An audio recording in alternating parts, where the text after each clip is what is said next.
История балета Чувашии началась с 1967 года с показа спектакля «Жизель». Постановкой занималась труппа Чувашского театра оперы и балета. Первый чувашский балет «Сарпегия» родился в 1970 году. Гастроли и постоянные выступления. Труппа артистов из Чувашии привлекала большое внимание ценителей балетного искусства по всей стране. Режиссером племянник Юрия Григоровича, главный балетмейстер Большого театра, он приехал и говорит: «О, боже мой, говорит, мы с Ольгой Серегиной Дон Кихота, он посмотрел, танцевали когда Дон Кихот.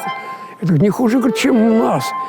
Балетная индустрия республики не стоит на месте. В Чувашию приглашаются художники и постановщики из Москвы и Санкт-Петербурга. Совместный труд приводит к неожиданным решениям в хореографии. Стилизованные танцы босиком. Необычно, но тоже балет. Балет новой эпохи. Ничего без движения не живет, понимаете? Если бы мы не двигались, мы бы уже давно развалились. Но в театре представлены все жанры, которые присутствуют в балетном искусстве. И классическая хореография, и национальная хореография, и современная в том числе. Почти неизменным в балете остается грим. Причина – расстояние от сцены до зрителя. Рампа и оркестровые ямы. Чтобы рассмотреть лицо выступающих, придется сильно постараться. Поэтому грим у балерин яркий и выразительный. У артиста балета не только грим может быть другим, но еще и причесан он по-другому. Потому что артист балета – это хрупкое такое, практически невесомое. Грим так более утонченный, не такой форсированный. Держи на лобную часть, так вот надеваешь. Вот так вот. Молодец. Хорошая девочка.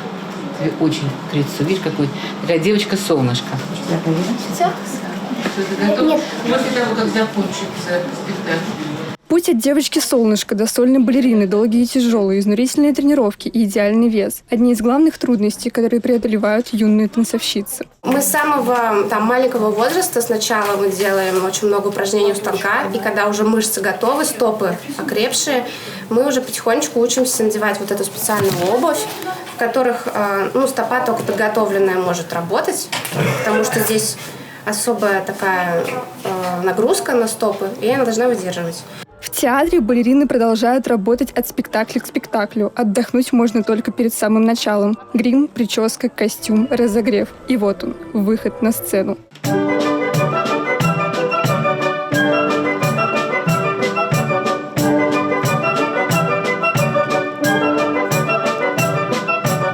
Надежда Макашина, Юлия Дюкова, Павел Иридков. Республика.